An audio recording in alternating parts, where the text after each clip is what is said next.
I think I'd like to say that Africans are not stupid. We're not poor because we are dumb. We're not poor because we're stupid. We're poor because we are exploited. Africa has copper, it has gold, it has platinum, it has, you name the mineral, it's there on the African continent. We are crisscrossed by rivers. We've got ports. I come from Zambia, where our main export is copper. We've got a province that is called the Copper Belt. And nearly all the major copper mines in this province are not Zambian owned. They're owned by Canadian, Australian, British multinationals. They extract the copper from Zambia and pay literally peanuts in taxes. Hey, hi there, your good friend here, your faithful friend Marvin once again. Thanks for joining me. If you see me for the first time, thank you for coming across this YouTube channel. Thanks to you subscribers who are already on board and giving this channel a push. We need to push much more. Being on social media and doing a work like this is quite a lot. It's a heavy load. I'm feeling the impact, but you know, we're moving on and obviously we'll be on the winning side. We'll keep growing. So I'm grateful for those of you that keep watching, keep sending in the comments and the likes and everything else. And also just the viewership. All right, you just seen a clip there of an activist, if you like. Her name is Akende Membe. Akende Membe is the daughter of leader of the Socialist Party in Zambia, Fred Membe. Fred Membe, some years back, used to run a newspaper called The Post. It's a long story. We won't get into it, but sometimes when you mention these things, they give you appetite to say a few more things, and then you just keep going, and before you know it, you've been speaking for an hour. So I don't want to take too much of your time, but yeah. So she spoke to this Chinese political journalist. She's doing an awesome job. She's doing a work that I'd like to support. Her name is Ji. And absolutely a thriller on the global stage. She's making such an impact and also representing China very, very well. But in this debate, you saw her talking about the exploitation that's going on in Africa, and you're going to see a little bit more of that clip, and then I'll come back and give a very, very important opinion. But I also want to hear from you in terms of what you think Africa should do. I know that we keep talking about Africa should do this and we should rise up and all of those things, but I think there has to be specifics in terms of how do we rise up? What does the rising up look like? What does it look like to rise up and take action? So I want you to watch a little bit more of this clip, and I'll come back and tell you one radical thing that I believe Africa needs to do, or what I see happening, what I believe will happen actually. And I think that this is what will kind of put Africa on a different path and begin to bring the recovery that Africa needs to see. But I just love the fact that in this interview, Akende and what's his name? Johnny's from South Africa. I also love the pairing between this Zambian person and South Africa. I love the pairing of South Africa and Zambia. And again, that's another thing I can take time to get into. You've seen, I think, about 3 videos I've done talking about the xenophobia in South Africa and how that it needs to stop. I know that South Africa and Zambia have a long history in terms of sharing the struggle, especially the economic struggle. And so we'll be talking much more about those things in the future. That's the reason why I love this pairing of South Africa and Zambia in this video. But also 2 other strong points that I like that these two brought out this interview is the fact that and this first point was mentioned by Johnny's, where he made it clear that the West or Europe or America are not developed because of the people's intelligence. No, they are developed because of the exploitation of Africa. That's what has the exploitation of Africa, the sweat of African people, is what has built and developed America and the West in general, and Europe. And that's just a fact. A lot of people like to ignore that or don't even know it, but that's just a fact. And I like that these 2 guys brought out that point very, very strongly. But the other thing that I want to say as I move you into the last piece that I want you to see before I make a very, very, very important point, and I want to hear from you whether you agree or not, or whether you think it's possible or not, is the fact that white supremacy is gangsterism. Because these two, they lay out a case very clearly that the reason Africa have not been able to get out of the shackles of this exploitation is because of how that the West uses militarization, killing leaders, and just a whole host of things, dirty tricks, dirty things that they do behind the scenes to keep these structures of exploitation in place, putting in puppet leaders. And so that's what I want to talk to us about. How can we ensure that puppet leaders don't get into these offices? Because that's the next phase for Africa. How can we ensure? How can you, even an ordinary person, partake in this process of change where we no longer allow puppet leaders to get into offices and these governments that continue to pave way for the exploitation of Africa by the West? But take a look at this last clip, and I'm going to bring you this big point that you shouldn't miss. And I want to hear from you what you think about this idea. All right? Take a look and I'll come back.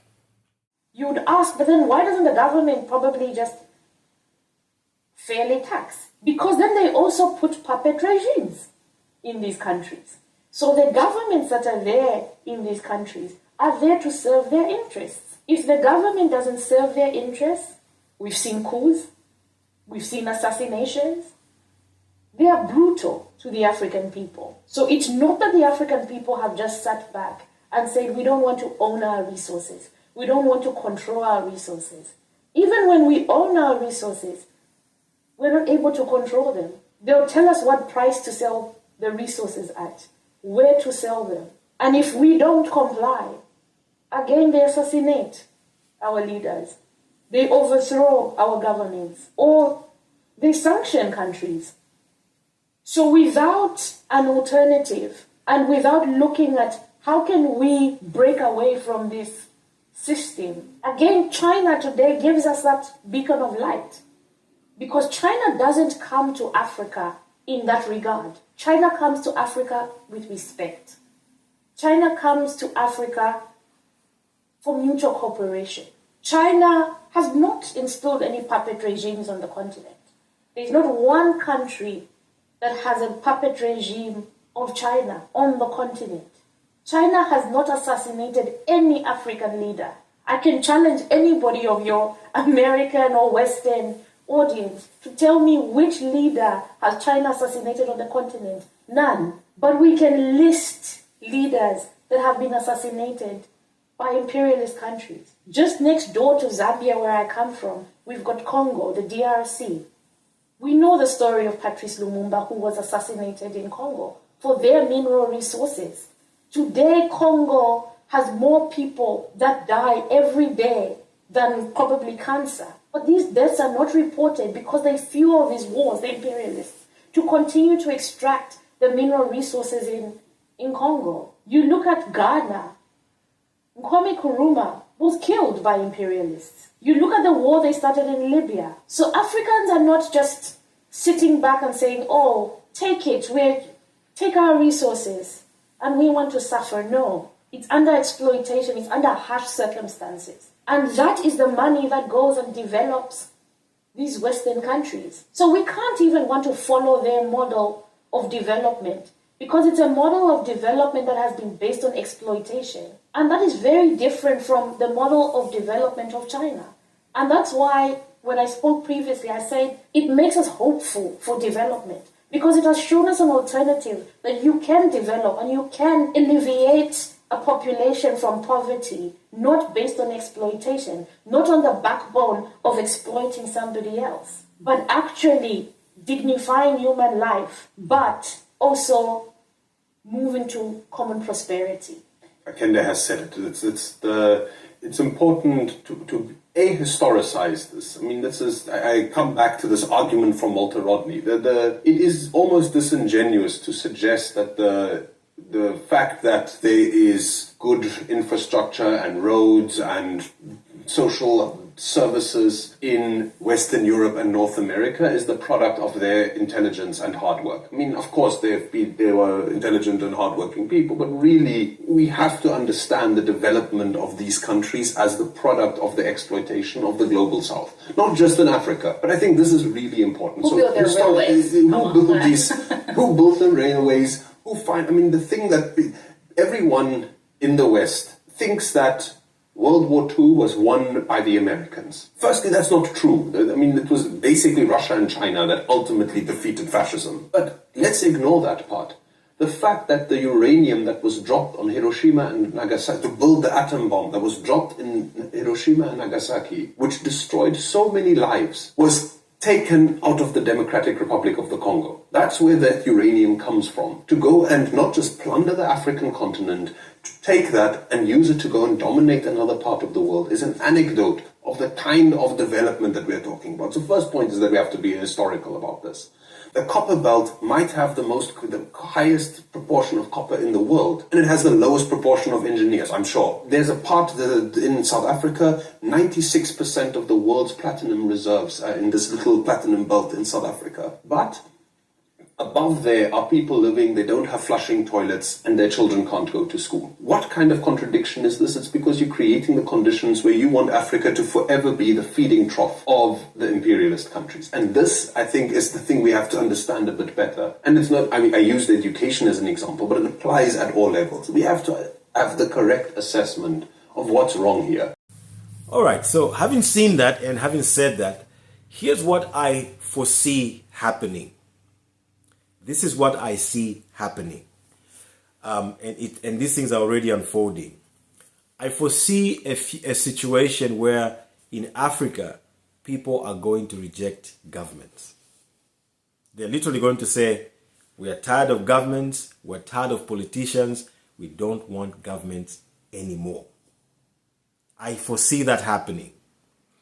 And I really believe that this is what can bring Africa back on track again. Because remember, some of you might be thinking, how can you govern a nation or govern the continent without government or government leaders? But think back, and I've said this before, how was Africa developed before there were governments? Because when Africa was developed years ago, hundreds of years ago, there were no governments. These government structures were instituted by the West as systems, as tools of exploitation, so they could manage the exploitation.